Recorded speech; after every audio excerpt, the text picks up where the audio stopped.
Oke guys, bertemu lagi dalam video saya kali ini. So kalau korang pernah menonton video saya berkenaan dengan TWS earbud, jadi ini adalah ZNT Sunboom. Currently ini adalah earbuds yang saya gunakan. Tapi masalahnya adalah susah kita nak buat apa orang kata, monitoring kita punya audio. Jadi saya nak cari sebuah headphone yang saya rasa sesuai untuk digunakan. Jadi saya dah jumpa sebuah headphone di mana saya rasa ianya sangat sesuai dan sangat budget friendly. Kalau korang pernah dengar brand yang bernama Elysium, pelik kan? Jadi brand Elysium ataupun nama Elysium ini, kalau korang pernah dengar, ianya adalah judul ataupun title sebuah movie yang dibintangi oleh Matt Damon.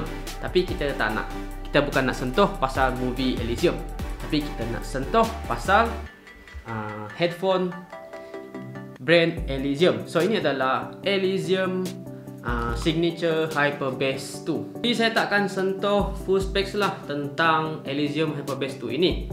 So ianya menggunakan Bluetooth version 5.0 dan menggunakan driver 50mm, dan saya rasa itu adalah driver yang paling besar setakat ini.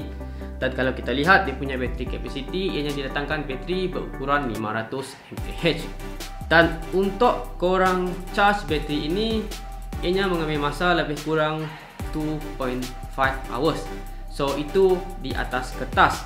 So kalau korang dah try, korang dah memiliki headphone ini, korang boleh calculate lah adakah ianya accurate ataupun tidak. Okay guys, kita pergi dia punya feature satu persatu. So yang pertama sekali, saya boleh katakan dia punya price sangat budget friendly. Korang boleh dapatkan headphone ini kurang daripada 200. Okay, feature yang kedua yang saya suka adalah korang ada dua option untuk connect dengan device korang. Yang pertama sekali, korang boleh connect melalui Bluetooth, dan yang kedua, korang boleh connect melalui audio jack 3.5. Jadi kalau korang nak monitor sound korang, monitor audio korang, korang boleh connect dengan 3.5 audio jack. Dan kalau korang nak stream movie, layan konten, saya rasa korang boleh gunakan Bluetooth. Ataupun kalau korang malas nak connect dengan smartphone, korang masih boleh gunakan audio jack. Tapi korang kena tengoklah sama ada smartphone korang ada audio jack ataupun tidak. Sekarang ni kita sentuh pula berkenaan dengan dia punya design dan juga build quality. So apa yang saya boleh katakan, dia punya build quality fair dengan dia punya price lah. Jadi dia punya build quality, dia tak nampak cheap, lepas tu dia taklah nampak terlalu high end ataupun expensive. Dia in the middle guys. Nak kata dia beginner pun bukan, nak kata dia professional pun bukan, tapi dia intermediate lah, senang saya nak katakan intermediate. So lihat di sini, di atas dia punya curve, dia ada apa orang kata, dia punya material menggunakan macam TPU leather, tapi dia bukan leather. So benda ini dia boleh degrade jugalah, lama kelamaan dia akan menggelupas. So itu kelemahannya. Tapi dalam ni dia ada foam. So foam ini dia memang agak special jugalah. Dan kita lihat dia punya ear cup dari luaran. So design luaran kita boleh lihat. So dia ada macam mesh guys. So dia ada macam mesh. Saya pun tak pasti apakah fungsi mesh tersebut. Mungkin ianya untuk menyerap bunyi dari luar ataupun apalah, saya pun tak pasti. Dan kalau kita lihat betul-betul dia ada tulisan Elysium. Dan kita lihat dalaman ear cup ini pula. So dia punya cushion sini memang sangat lembut, sangat soft, dan kalau kita letak dekat telinga pun dia sangat selesa. Dan ruang dalam ini pun dia sangat besar guys. Jadi saya rasa sesuailah untuk semua orang. So overall design, apa yang saya boleh katakan, ianya sangat menarik perhatian saya sebab design dia ni dia sangat simple guys. Sangat simple, sangat minimalis.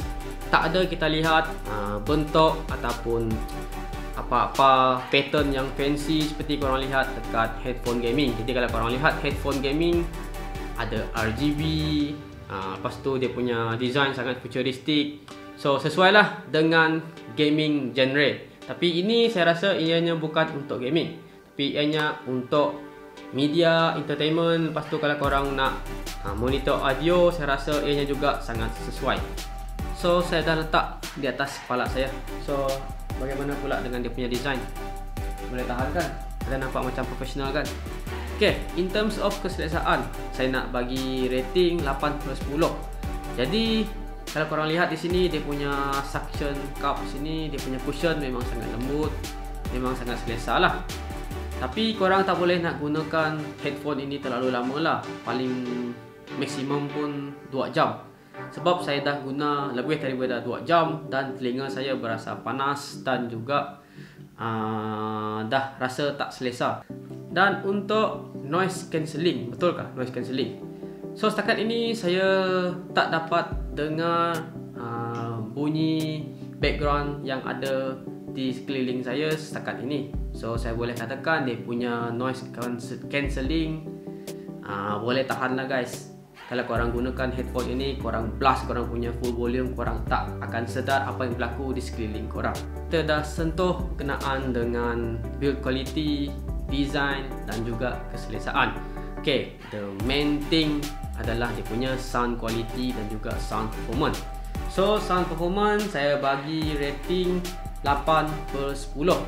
So dia punya sound performance saya tak katakan ianya tak bagus, tak katakan ianya terbaik, tapi dia punya sound performance just nice dan sepadan dengan dia punya price.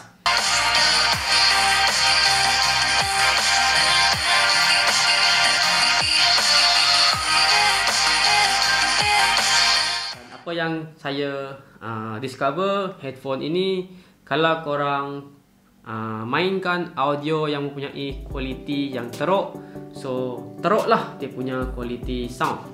Dan kalau korang mainkan audio yang mempunyai kualiti yang terbaik, jadi dia punya audio kualiti pun terbaiklah dekat headphone ini. So kalau korang gunakan headphone ini untuk gaming, setakat ini saya dah try Mobile Legend. Jadi Mobile Legend tak ada masalah. So memang best lah korang gunakan headphone ini untuk gaming. So Mobile Legends setakat ini saya tak nampak apa-apa latency. Tapi kalau korang try main PUBG, saya rasa ianya tak berapa sesuai lah. Sebab headphone ini tidak sesuai untuk gaming. Tapi kalau korang nak gunakan headphone ini untuk gaming, pastikan korang gunakan audio jack. Barulah korang takkan ada latency. Tapi kalau korang connect melalui Bluetooth, so korang akan ada masalah latency. So, selain daripada itu, kalau korang gunakan headphone ini untuk calling, saya boleh katakan suaranya juga ok lah. Sama seperti korang calling melalui smartphone korang. So smartphone kalau korang call, korang hanya boleh dengar di one side of your telinga lah. Contohnya kalau korang gunakan telinga kiri, korang just boleh dengar melalui telinga kiri, dan telinga kanan korang tak dapat dengar apa-apa.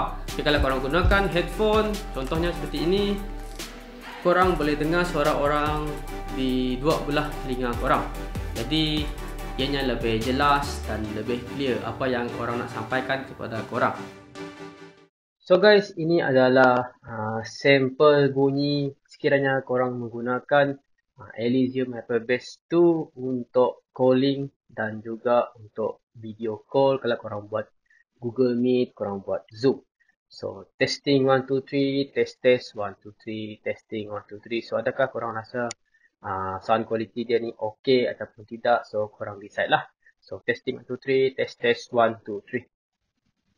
Once again guys, setiap produk akan ada pros and cons. Jadi perkara yang pertama sekali kenapa saya tak suka dekat Hyperbass 2 ini adalah ianya masih lagi menggunakan micro USB. Guys, ini adalah tahun 2021. Sepatutnya tahun 2020 saya rasa manufacturer dah mereka perlu gantikan port micro USB kepada USB Type-C, di mana sekarang ni semua device dah menggunakan USB Type-C. Malah smartphone sekarang ni korang tak akan nampak lagi smartphone menggunakan micro USB. Jadi yang bestnya lah kalau semua device menggunakan USB Type-C, korang tak perlu nak bawa banyak kabel. Korang hanya bawa kabel USB Type-C sahaja. Korang boleh gunakan untuk charge handphone dan juga charge aksesoris ataupun gear yang menggunakan USB Type-C. So yang ini korang terpaksa bawa extra kabel lah. Korang kena bawa micro USB untuk charge. Tadi saya sentuh berkenaan dengan dia punya design. So dia punya design simple dan minimalis dan nampak sangat menarik. Cumanya ianya bukan jenis yang boleh dilipat ataupun foldable. Jadi ianya akan memakan space yang besar dalam beg korang. Dan kalau korang bawa travel pun korang susahlah nak simpan benda ni. Kalau korang letak sebarang dalam beg korang, takut ianya kena timpa ke apakah. So benda ini dia boleh patah. Jadi paling best kalau korang nak travel, korang just macam ni saja, letak dekat korang punya leher. So selamat sikit lah. Tapi korang boleh dapatkan dia punya hard case ataupun pouch. Tapi korang kena beli separately lah, sebab dalam kotak ianya tidak di-include. Pada awal video saya ada sebut kenaan dengan dia punya material. Jadi kalau korang lihat bahagian atas ni lah. So ianya menggunakan material TPU leather ataupun TPU material lah, saya pun tak pasti. Jadi masalahnya kalau ianya dah kena panas, kena sejuk, kena peluh korang, so benda ini dia senang nak menggelupas. Jadi apabila benda ini dah start menggelupas, headphone korang dah kurang menarik. So guys, overall apa yang saya boleh katakan, Elysium Hyperbass 2 ini sangat sesuai untuk korang yang beginner dan intermediate. Dan dia punya price dia sangat budget friendly, kurang daripada RM200 Malaysia. Lepas itu dia punya sound quality, saya boleh katakan dia punya sound quality just nice. Dia taklah teruk sangat, dia taklah high end sangat, cuma just nice guys.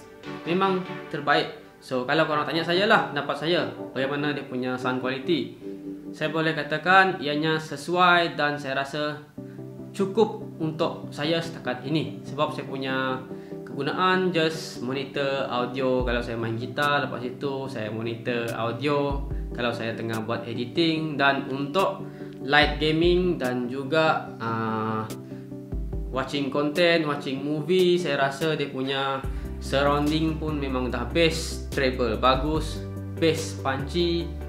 So memang sesuai lah, sesuai dan suits dengan dia punya price. Dan kalau korang yang nak gunakan headphone ini untuk gaming, pastikan korang gunakan 3.5 audio jack. Kalau korang gunakan Bluetooth, maybe korang akan ada masalah latency. Dan kalau korang dah membeli ataupun dah terbeli Elysium Hyperbass 2 ini, so korang kena accept dia punya flaws.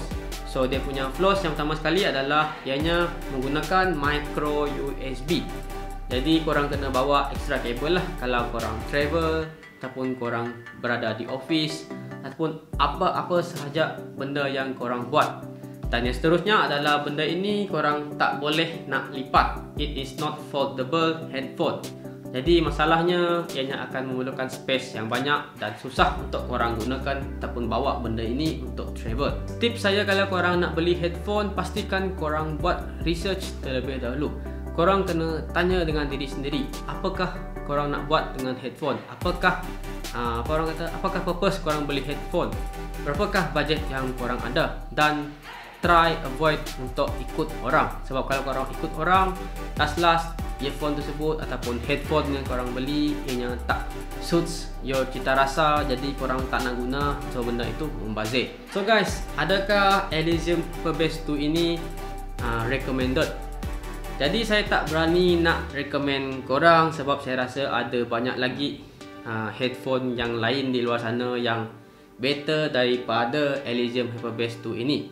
Tapi kalau korang ada purpose seperti saya, iaitu monitor audio untuk video editing, monitor audio untuk acoustic cover, layan YouTube, watching movies, lepas tu main game dan dengar music, saya rasa headphone ini dah cukup guys, dah terlalu cukup.